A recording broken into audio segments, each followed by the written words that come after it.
हम में से बहुत से लोगों ने 12th का एग्जाम तो अपनी लाइफ में दिया ही होता है, लेकिन कितने ही लोग ऐसे होते हैं जो 12th में फेल होने के बाद आईएएस बनने का सपना देखते हैं।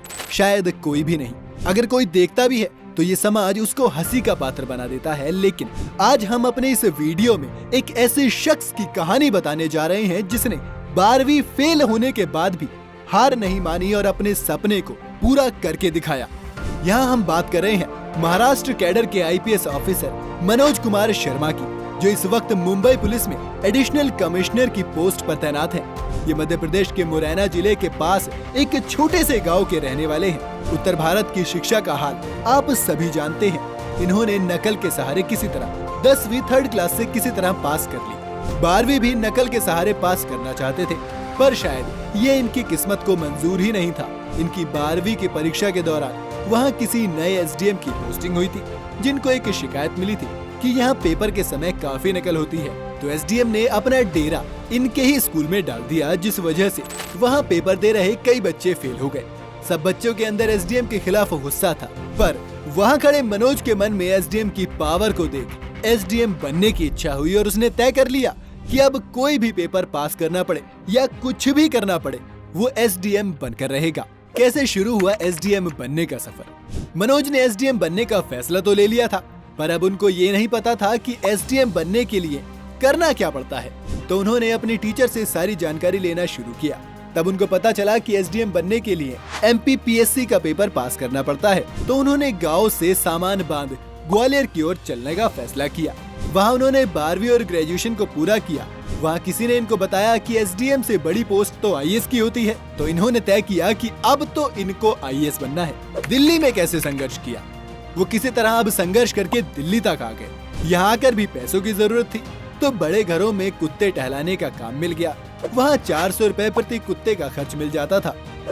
सर विकास दिव्य कीर्ति ने बिना फीस के एडमिशन दे दिया। पहले अटेम्प्ट में इन्होंने प्री भी निकाल दिया, लेकिन दूसरे और तीसरे अटेम्प्ट में प्यार में पड़ जाने के कारण वो प्री में ही अटक गए। चौथी बार में प्री निकला, फिर मेंस देने गए तो उसमें 100 नंबर का टूरिज्म पर निबंध लिखना था। टूरिज्म पर निबंध लिख तो दिया, लेकिन इनकी अंग्रेजी बहुत कमजोर थी। तो वो क्या लिखा गया था इसका अंदाजा आप खुद ही लगा सकते हैं। लेकिन इसके साथ ही इनमें एक जुनून आ गया था। अब मनोज सर में यूपीएससी की परीक्षा पास करने का जुनून सवार हो चुका था। इसलिए उन्होंने वर्षों तक ग्वालियर में रहकर यूपीएससी की तैयारी की और उसके बाद तैयारी के लिए दिल्ली चले गए। इस बीच उन्होंने 3 बार यूपीएससी की परीक्षा दी, पर सफलता उनके हाथ नहीं लगी। अब अपने जुनून को और ज्यादा मजबूत करके मनोज अब और ज्यादा पढ़ाई करने लगे थे।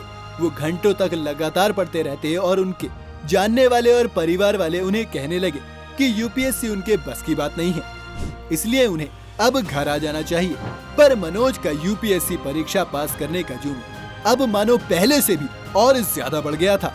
अब वो सफलता प्राप्त किए बिना घर जाना ही नहीं चाहते थे और कुछ समय बाद उन्होंने परीक्षा पास करके अपना जुनून, अपना सपना पूरा कर लिया। मनोज ने अपनी सफलता के द्वारा सबके दिलों में अपनी जगह बना ली और अपने गांव का नाम भी रोशन किया। मनोज का यूपीएससी इंटरव्यू। यूपीएससी के परीक्षा पास करने के बाद मनोज जब इंटरव्यू देने गए तो वहाँ चयन समिति के ऑफिसर्स ने मनोज से पहला सवाल किया कि हमारे यहाँ परीक्षा पास करके इंटरव्यू में आईआईटी और आईआईएम क्वालिफाइड कैंडिडेट्स आए हैं, तो हम आपका सिलेक्शन क्यों करें? उन्होंने इस सवाल का बड़ा ही सहज जवाब देते हुए कहा कि मैं 12th क्लास से फेल होने के बाद यहाँ तक पहुँचा हूँ, तो मैं समझता हूँ मेरे अंदर कोई बात तो है। दूसरा सवाल उनसे भाषा को लेकर पूछा कि तुम्हें तो अंग्रेजी भी नहीं आती ढंग से, तो तुम कैसे किसी जिले को संभाल पाओगे?